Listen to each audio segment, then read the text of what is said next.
procedimiento judicial contra Jesús de Nazaret. Se abre la sesión. Sentencias como las que veis en mis manos son las que demuestran la cantidad de injusticias que se vienen cometiendo a lo largo y a lo ancho de todos los países y de todos los tribunales y juzgados de este mundo. Esta concretamente pertenece a un hombre que debió ser jubilado por accidente de trabajo, pero sin embargo le jubilaron por enfermedad, a pesar del perjuicio tan grande que tendría, porque cobraría una pensión muchísimo más baja. Pero por favor, que nadie me malinterprete. Y digo que nadie me malinterprete porque cuando digo injusticia, no estoy hablando de injusticia en los jueces, en absoluto. Estoy hablando de injusticia en los políticos, porque son los políticos y sus gobiernos quienes cuecen las leyes en los parlamentos y los jueces solo y exclusivamente están para que esas leyes se cumplan, aunque a veces las leyes sean injustas, como sucedió en el caso de Jesús. Y fijaros, fue injusto el juicio de Jesús porque ese juicio se celebró sin las mínimas garantías procesales que nunca deberían faltar en un juicio que quiera ser tenido o recordado como que fue un juicio justo. Pues como sabemos por la Biblia, y aquí todos nosotros conocemos la Biblia, en el juicio de Jesús faltaron testigos, faltó un abogado defensor, faltó un juez moderadamente justo, y allí lo único que había fue una pandilla de lobos hambrientos que pedían a gritos la muerte del Hijo de Dios. Por lo tanto, después de saber todo esto, es de justicia que en pleno siglo XXI hagamos, digamos, un juicio paralelo ante la opinión pública, pero esta vez con todas las garantías procesales, que nunca, insisto, deberían faltar en un juicio justo, donde habrá testigos, aquí los estáis viendo, donde habrá, insisto, un abogado defensor, un juez moderador, y donde todos vosotros los que estáis ahí, seréis el jurado que al final dictaréis la sentencia final y tendréis que decidiros qué hacer con Jesús. Porque eso es, o de eso es lo que se trata este juicio. Fijaros, lo más importante de aquel juicio, insisto, no fue la farsa de juicio que se le hizo a Jesús, en absoluto. No fue la injusticia cometida contra el Hijo de Dios. Lo más importante de aquel juicio fue una pregunta que se hizo Pilatos y que por desgracia no supo contestar ni responder, o tal vez no quiso, a pesar de lo fácil que era esa pregunta. Pilatos era un hombre curtido, era un hombre de Estado, era un hombre que estaba acostumbrado a tratar con problemas de Estado. Pero allí en Jerusalén, como no supo lidiar con el problemón que estaba trayendo la sociedad, y no supo si soltar a Jesús o condenarle, entonces fue que se hizo la pregunta, agobiado, fue que se hizo la pregunta más importante de su vida. ¿Qué voy a hacer con Jesús? Porque esa es la pregunta más importante que se hizo Pilatos, y es la pregunta más importante que cualquier ser humano se puede hacer. Pilatos, insisto, dijo, ¿qué voy a hacer con Jesús? Porque él no sabía qué hacer. Y quiero deciros algo que nunca deberíais olvidar. En aquel día, hace ya 2000 años, Jesús estuvo en las manos de Pilatos. Jesús estuvo en las manos de Pilatos, pero hoy está Pilatos en las manos de Jesús. Y es por eso, mi estimado jurado, queridos amigos de este jurado, que quiero haceros la misma pregunta que se hizo Pilatos. ¿Qué vas a hacer con Jesús cuando este juicio acabe? ¿Qué vas a hacer con Jesús? Porque con Jesús podemos aceptarle o rechazarle, podemos confesarle o negarle, podemos coronarle o crucificarle. Pero, por favor, entendámoslo bien, nunca, jamás podremos ignorarle, nunca podremos ignorarle. A ver, la pregunta que se hará para todos los testigos siempre será la misma. Y quiero deciros algo también. La pregunta que se hizo Pilatos, esa de ¿qué voy a hacer con Jesús?, fue actual y pertinente en aquel día, hace 2000 años, como actual y pertinente es en pleno siglo XXI, Y es actual en este día, porque aquí no vamos a juzgar ninguna religión ni nada por el estilo, sino a uno que se proclamó el Hijo de Dios. Pero fijaros, aunque esa pregunta que se hizo Pilatos fue actual y pertinente para aquel día, esa misma pregunta también es muy urgente. Es muy urgente. Y es muy urgente porque si este juicio finaliza y no la habéis contestado, es decir, si este juicio finaliza y no sabéis qué hacer con Jesús, quiero que sepáis que antes de que se os pare un motorcito de carne que tenemos en el centro del pecho y que se llama corazón, antes que se nos pare y nos venga la muerte, tendremos que contestarla. Y tendremos que contestarla porque tu salvación, mi salvación, siempre va a depender de lo que hagamos con Jesús, de saber qué es lo que tenemos que hacer con Jesús. Y fíjate, mi querido jurado, que Pilatos no tomó la decisión de crucificarle sin haber oído antes a algunas voces que le aconsejaron no condenarle. Pilatos no era tonto. Pilatos no era tonto. Y la voz de la razón le dijo que Jesús había sido entregado por envidia. Pero fijaros, no solo por la razón Pilatos supo que era inocente, sino que la voz de su conciencia también le dijo que Jesús era inocente. Fijaros, Pilatos había oído a todos los que le acusaban y con su vista de juez, entendió que era inocente. Y por esa causa dijo lo que todos aquí conocemos: yo no hallo ningún delito en este hombre. Él sabía que era inocente. Pero fijaros, no solamente por la voz de la razón o la voz de la conciencia supo que Jesús era inocente, sino porque la voz de Jesucristo, la voz de Dios a través de Jesucristo le dijo: todo aquel que es de la verdad, escucha mi voz. Por lo tanto, señoras y señores del jurado, Pilatos tuvo la oportunidad de entregar su vida a Jesucristo como vosotros tenéis hoy esa misma oportunidad. Pero Pilatos no la aprovechó. Pilatos no la aprovechó. La Biblia dice que le crucificó para prevenir un posible alboroto y porque quería contentar al pueblo. Es decir, que la opinión pública de aquellos entonces de Jerusalén le condicionó a Pilato para que tomara la peor decisión de su vida.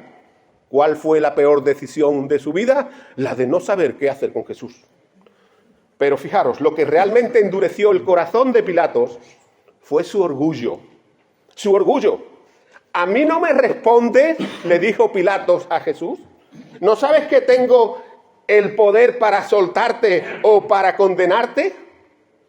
Y cuando Pilatos oyó de los labios de Jesús que ninguna autoridad tendría sobre él si Dios el Padre no se la hubiera dado desde el cielo, el orgullo de Pilatos fue herido. ¿Pero qué se ha creído este mequetrefe?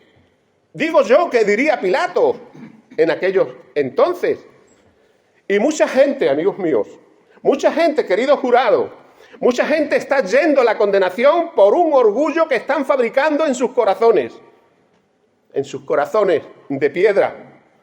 Pero fijaros, como Pilatos no pudo conseguir la libertad de Jesús, a pesar de que lo intentó, se dirigió al tribunal y le dijo: me lavaré las manos.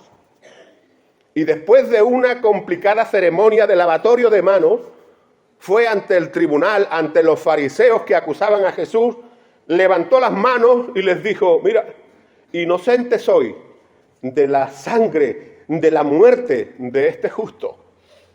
Y fijaros, aunque es verdad que Pilatos no quiso condenarle ni escupió en su rostro, y es verdad que no utilizó el látigo para arrancarle la carne de la espalda, el día del juicio demostrará que la peor elección de Pilatos fue la de no tomar la decisión correcta por Jesús. Y esa decisión es aceptarle como Señor y como Salvador. Pilatos pensó que la neutralidad le mantendría a salvo, pero se equivocó. Por lo tanto, para que nadie de este jurado se equivoque, permitidme, por favor, deciros lo que Jesús dice sobre la neutralidad. ¿Recordáis estas palabras? El que no está conmigo, está contra mí. y el que conmigo no recoge o no siembra, está desparramando. Así que, después de haber tenido esta fase, digamos, de instrucción del juicio, que son ni más ni menos que exponer los motivos por los cuales queremos hacer este juicio, insisto, después de haber tenido esta fase de instrucción del juicio, imaginemos ahora todos que nos metemos en una máquina del tiempo, que retrocedemos 2000 años atrás y que ya estamos comenzando el juicio contra el Hijo de Dios. Jesús ya está sentado en el banquillo de los acusados. Y en unos instantes empezaremos a llamar a los testigos. Y recordad, tenedlo muy presente, que todos vosotros seréis el jurado que dictará la sentencia final. Y la pregunta, como dije antes, la pregunta siempre será la misma para todos los testigos. Algo así como, ¿qué creen o qué tienen que decir sobre Jesús? Así que, como primer testigo, voy a llamar a Juan el Bautista y le voy a pedir, por favor, Juan, que se ponga usted de pie delante de este ilustre tribunal y jurado y, por favor, diga qué es lo que tiene que decir de Jesús. Jesús fue un hombre bueno, que vino a predicar el Evangelio y verdaderamente era el Cordero de Dios que quita el pecado del mundo. Amén. Que ni yo ni ninguno de los que estamos aquí somos dignos de desatar la correa de su sandalia. Ya puede sentarse. Muchas gracias, Juan, por su testimonio. ¿Ha oído bien el jurado lo que ha dicho Juan? Que Jesús es el Cordero de Dios que quita el pecado del mundo y que ni él ni nadie es digno de desatar la correa de su sandalia. Ahora quiero llamar a uno que perdió la cabeza por seguir a Jesucristo. Pero por favor, que nadie me malinterprete porque es que no se volvió loco. Este de perder la cabeza no quiere decir que se volvió loco. Por favor, que nadie me malinterprete con eso. Le decapitaron. No se volvió loco. Perdió la cabeza porque le decapitaron por ser cristiano. Llamo al apóstol Pablo. Así que, por favor, Pablo, exactamente igual que Juan, de pie, dígale a este ilustre jurado qué tiene que decir usted sobre Jesús. De Jesús tengo que decir que su amor me enamora, me cautiva y que todo lo puedo en Cristo que me fortalece. Para mí, Jesucristo... Perdón, Señor. Gloria a Dios, aleluya. Gracias, Dios mío. El vivir es Cristo. Para mí el vivir es Cristo y el morir es ganancia. Amén. Santo. Ya puede sentarse. Gracias. Ya puede sentarse. Gracias, Pablo. Gracias. ¿Habéis oído? El amor de Cristo le cautiva y le emociona. Que para él el vivir fue Cristo y el morir es ganancia. Así que vamos a llamar al siguiente testigo. Vamos a llamar a una mujer que seguramente todos la recordaréis, que padecía de flujo de sangre, tenía pérdidas de sangre. Así que, por favor, señora, póngase de pie ante este jurado y diga qué tiene que decir sobre Jesús, de Jesús. Yo me llevé 12 años padeciendo de una enfermedad de flujo de sangre. Había gastado en médicos muchísimo dinero y mi enfermedad cada día iba a más. Ya no sabía qué hacer, estaba desesperada. Me sentía abandonada y rechazada, ya que debido a mi enfermedad estaba vista como inmunda. Me enteré que el maestro pasaba por aquí y hacía milagros. Los ciegos veían, los sordos oían, los mudos hablaban, los cojos caminaban, en fin, toda clase de milagros. Entonces me dije, voy a verle. Pero como la multitud me apretaba, pensé, si solo soy capaz de tocar el borde de su manto, seguro que seré sana.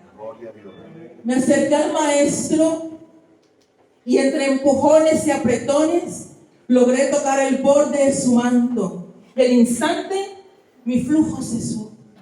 Y hoy puedo decir de Jesús que Él, en su infinita misericordia, me sanó y me liberó. Amén. Amén. Ya puede sentarse, señora. Muchas gracias por su testimonio.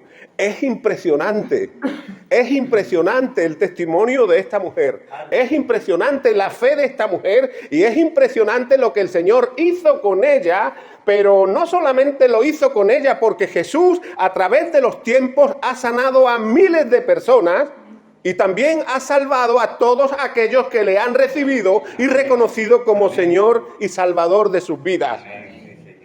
Bueno, ahora voy a hacer lo que nunca se hizo en un juicio terrenal. Imaginaros que en un juicio terrenal, pues yo dijera, ahora voy a llamar a un ángel del cielo, pero sí lo voy a hacer. En este caso voy a hacer eso, lo que nunca se hizo en un juicio terrenal. Y llamo a un ángel del cielo. Así que por favor, ángel, diga, por favor, suba, póngase de pie y diga, por favor, qué tiene que decir sobre Jesús. Gloria a Dios en las alturas, en lo más alto del cielo, en la tierra, paz a los hombres de buena voluntad, porque hace más de 2000 años os fue dado a vosotros un hijo, un príncipe, Cristo, el Salvador. Muchas gracias, ángel. Ya puede sentarse. Muy importante lo que dice el ángel. Tremendamente importante. Y es muy importante porque aunque el hombre lo haya olvidado, porque eso es lo que sucede en realidad, el hombre y la humanidad lo ha olvidado, tenemos un Salvador que es Jesucristo, el Señor. Ahora vamos a oír a sus enemigos. Hasta ahora hemos estado oyendo a la parte amiga de Jesús, los que realmente amaban a Jesús. Pero ahora vamos a oír a la parte contraria, a los enemigos de Jesús. Así que vamos a oír a los que le crucificaron. Y en primer lugar, me gustaría llamar a un fariseo. Así que, por favor, fariseo, póngase usted de pie y diga qué es lo que piensa o qué tiene que decir sobre Jesús. ¿De Jesús? De Jesús. De Jesús. Pues nosotros estamos muy enfadados con Jesús, ¿eh? Pero enfadados. Porque anda con pecadores. Y encima comen con ellos. Ya puede sentarse, fariseo. Ya puede sentarse.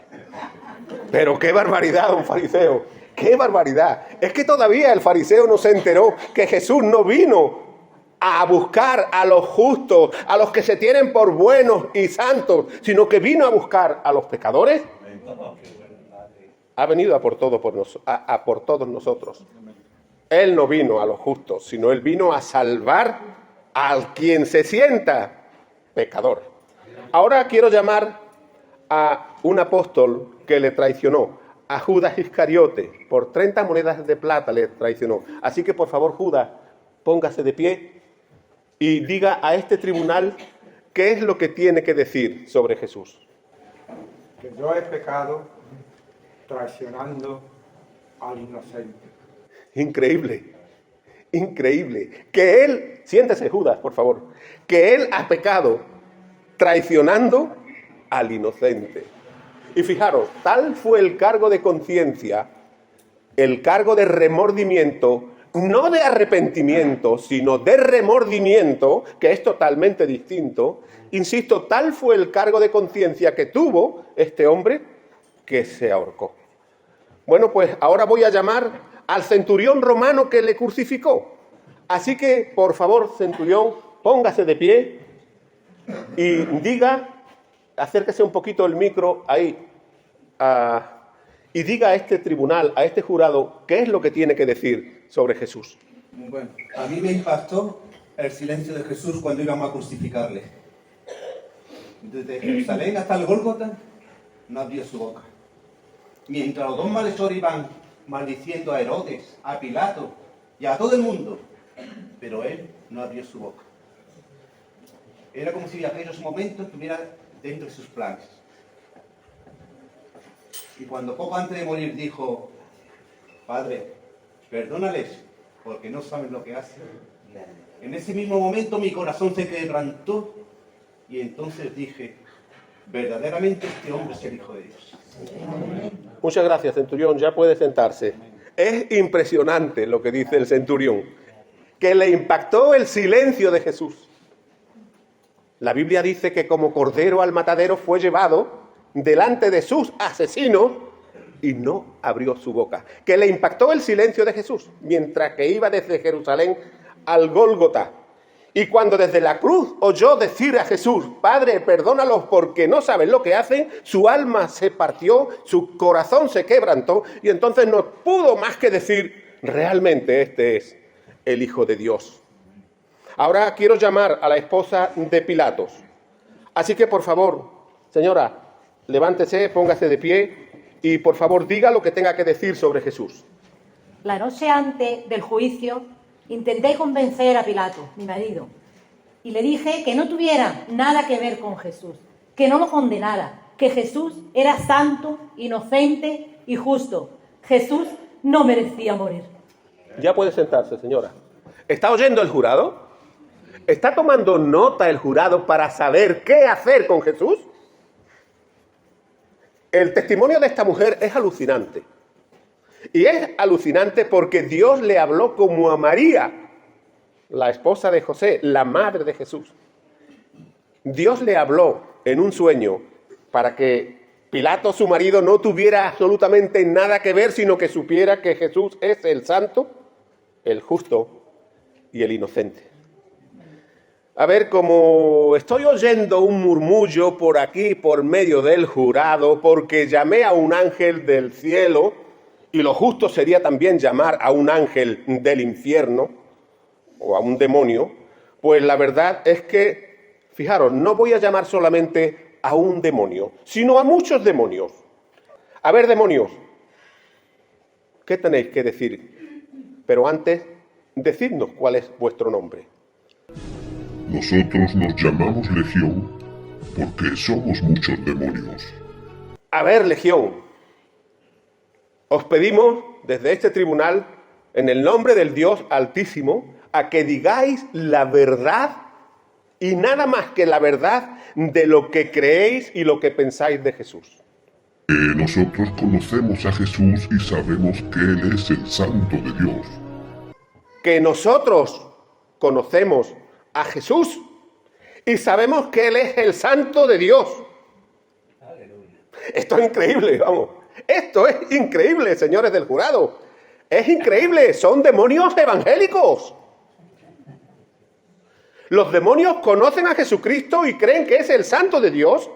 Es decir, que creen lo mismo que muchos cristianos, pero que a pesar de que creen, están en el infierno.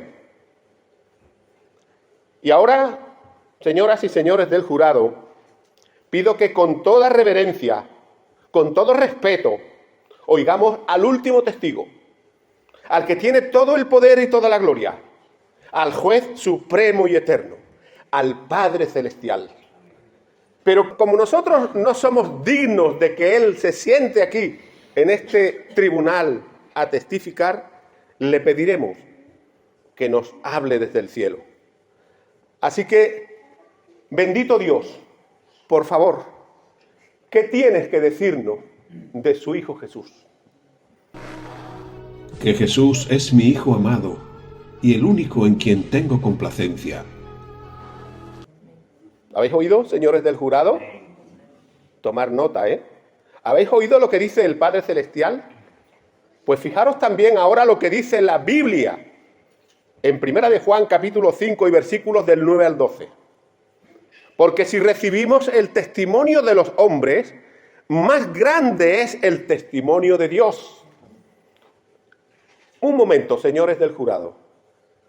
Hoy no solo hemos recibido el testimonio de los hombres, sino que también incluso hemos recibido hasta el testimonio de los demonios. Leo de nuevo.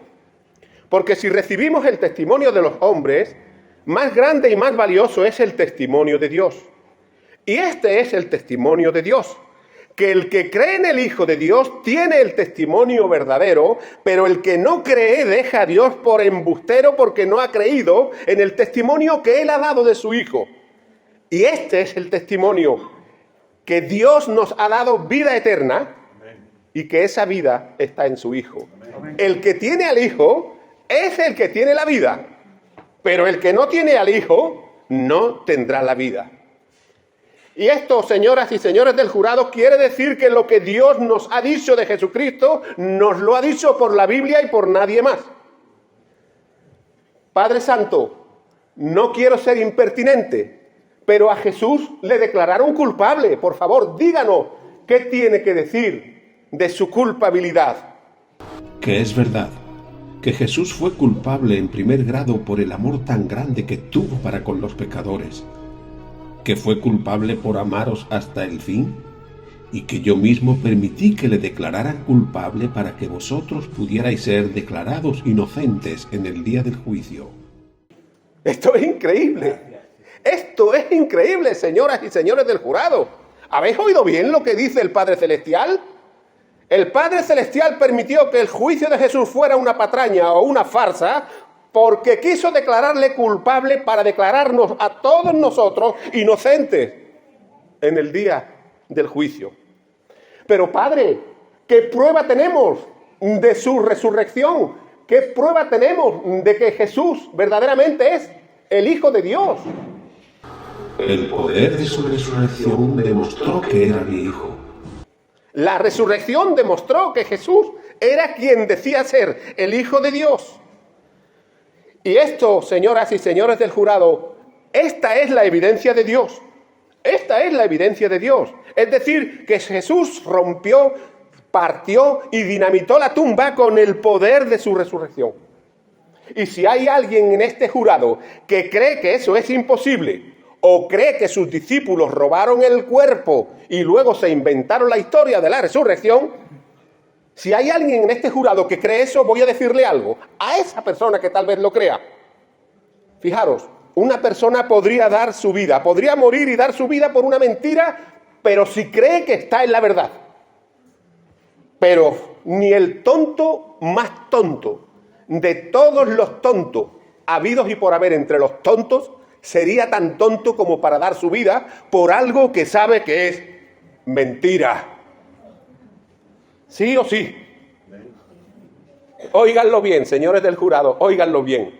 La mayoría de los discípulos de Jesús dieron sus vidas como mártires y derramando su sangre. Es decir, que todos los discípulos de Cristo del primer siglo y de los siglos posteriores sellaron sus testimonios con sangre. Y miles de cristianos un poquito más hacia nuestros días, como por ejemplo en esa mal llamada Santa Inquisición, que tal vez se llamara santa, pero que de santa no tenía nada, miles de cristianos prefirieron ir a la hoguera antes de rechazar a Jesús. ¿Sabéis por qué? Pues porque tuvieron una experiencia real y verdadera con el Cristo resucitado y no con una religión. Quiero deciros algo. Si alguien de este jurado llegara a tener una experiencia real y verdadera con Jesucristo, nunca podrá callarse. Nunca podrá callarse. Y nunca podrá callarse porque Jesucristo no fue un maestrillo de 3 al cuarto, ni un cantamañanas. Él dijo que era el pan de vida y lo demostró dando de comer a más de 5.000 personas. Él dijo que era la luz del mundo y lo demostró dando la vista a los ciegos y alumbrando vidas destrozadas por el pecado.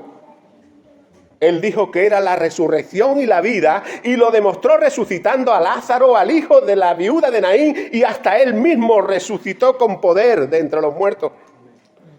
Y todo esto es así, estimado jurado, porque Jesús no vino a fundar o a inventar una nueva religión como inventaron, por ejemplo, el mormonismo, el catolicismo, el protestantismo, el evangelismo o cualquier otro ismo. Jesucristo no vino a inventar ninguna religión, sino que Él vino para abrir el único camino a Dios. Jesús no vino a fundar una religión, sino que vino para que las personas, para que todas las personas, de una vez por todas, pudiéramos ser y estar llenas de lo que verdaderamente teníamos necesidad, de Dios y no de una religión. Nunca olvides esto, estimado jurado, nunca lo olvides. El que digas que conoces a Jesús y creas que es el santo de Dios o que asistas a una iglesia no significa ni que seas cristiano ni que tengas vida eterna. Porque como hemos visto, los demonios creen exactamente lo mismo pero están en el infierno. Quiero recordaros algo que nunca deberíais olvidar. Hoy Jesús está en tus manos. Hoy Jesús está en tus manos. Pero cuando la muerte te atrape, es decir, cuando ese motorcito de carne se nos pare y nos encontremos con la realidad de nuestra vida, todos estaremos en las manos de Jesús. Todos estaremos en las manos de Jesús. Y si fuimos como Pilatos y no supimos qué hacer con Jesús, entonces Él nos dirá en aquel día, Él nos mirará a los ojos y nos dirá, ¿y ahora qué voy a hacer yo contigo? ¿Ahora qué voy a hacer yo contigo? Insisto, señores del jurado, hoy Jesús está en tus manos, pero en el día del juicio tú estarás en las manos de Jesús. Por lo tanto, ¿qué deberías hacer con Jesús ahora? Porque puedes coronarle o crucificarle, puedes aceptarle o rechazarle, o puedes confesarle o negarle. Pero entiéndelo bien, nunca podrás ignorarle. Y nunca podrás ignorarle porque hoy estás cara a cara, aquí estás cara a cara ante quien no se puede eludir ni se puede ignorar. Hoy estás cara a cara con Jesucristo. Hace un momentito me pasó un miembro del jurado un papelito con el veredicto y declara que Jesús es el Santo Hijo de Dios, el Salvador del mundo. ¡Gloria a Dios! Por eso que ha declarado el jurado. Y ya, estimado jurado, este juicio va a finalizar en 3 minutos o 4. No va a tardar más. Y todos vamos a salir de aquí, de este Palacio de Justicia. Dentro de 3 o 4 minutos todos vamos a salir de este Palacio de Justicia. Pero algunos saldrán sobre la sangre de Jesús y pisoteando su sangre, y otros saldrán bajo la sangre de su perdón. Por lo tanto, te ruego que no intentes eludir la decisión más importante de tu vida con una trampa parecida a la que utilizó Pilatos, porque nunca te funcionará. La Biblia dice que hoy es el día aceptable y que hoy es el día de salvación. Pero también dice que si oyes hoy la voz de Dios, que no endurezcas tu corazón. Ahora, ¿sabéis por qué la Biblia dice que hoy es el mejor día, el día aceptable, que hoy es el mejor día para recibir la salvación? Pues escúchalo bien. Hoy es el mejor día de tu salvación porque el pasado no existe. El pasado pasó, murió y ya no volverá. Hoy es el mejor día de tu salvación porque el futuro es incierto y nadie lo conoce y ni vosotros ni yo sabemos si mañana veremos la luz del sol. Hoy es el día de tu salvación porque si el pasado pasó y el futuro es incierto y nadie lo conoce, el presente, es decir, el hoy, el aquí y el ahora, es lo único que tienes. Eso es lo único que tenemos. El hoy, el aquí y el ahora. Es lo único que conocemos. Por lo tanto, hoy, aquí y ahora es el mejor momento para que recibas la salvación tal como está en Jesucristo, contestando la pregunta que no supo, no quiso contestar Pilato. Así que, estimado jurado, vuelvo a hacerte esa pregunta que se hizo Pilato. ¿Qué vas a hacer con Jesús? ¿Qué vas a hacer con Jesús? Quiero insistirte en esto, que lo más importante de aquel juicio no fue la injusticia cometida contra el Hijo de Dios, porque así el Padre lo había determinado en la eternidad, incluso antes de crear el mundo. Lo más importante de haber celebrado este juicio es saber si todos los que estamos en este tribunal hemos sabido contestar la pregunta que Pilatos no quiso o no supo contestar. Es decir, si sabemos qué es lo que debemos hacer con Jesús y si lo hemos hecho. Te recuerdo que la Biblia dice que hoy es el día aceptable y que hoy es el día de tu salvación. Y que si escuchas hoy la voz, no de un simple predicador o un simple abogado o un simple moderador, no. Si escuchas la voz de Dios, no endurezcas tu corazón. Por lo tanto, quiero decirte algo y medítalo muy bien. Si Dios te ha revelado hoy, Si Dios te ha revelado hoy lo que tienes que hacer con Jesús, porque tal vez nunca lo hayas hecho, por favor, no lo retrases más. No retrases más esa decisión por Jesús y hazlo antes de salir de aquí y no cometas el error que cometió Pilatos. Porque solo hay un camino para llegar a Dios, el camino de la cruz. Porque solo hay un camino para llegar a Dios y ese camino es arrepentirnos de nuestros pecados y confesarlos al Señor. Porque solo hay un camino para llegar a Dios y ese camino es aceptar a Jesucristo, recibirle como nuestro Señor y aceptarle como nuestro Salvador. Así que ya solo me queda desearos que el Señor os bendiga grandemente y que os ayude para tomar la mejor y la más importante decisión de vuestra vida, que insisto, no es otra sino arrepentirte de tus pecados y recibir a Jesucristo como tu Señor y tu Salvador. Y por último, me he dejado el martillo ahí dentro, como se haría en cualquier juicio, daría un mazazo y diría, se levanta la sesión. Muchas gracias. Vámonos. Bueno.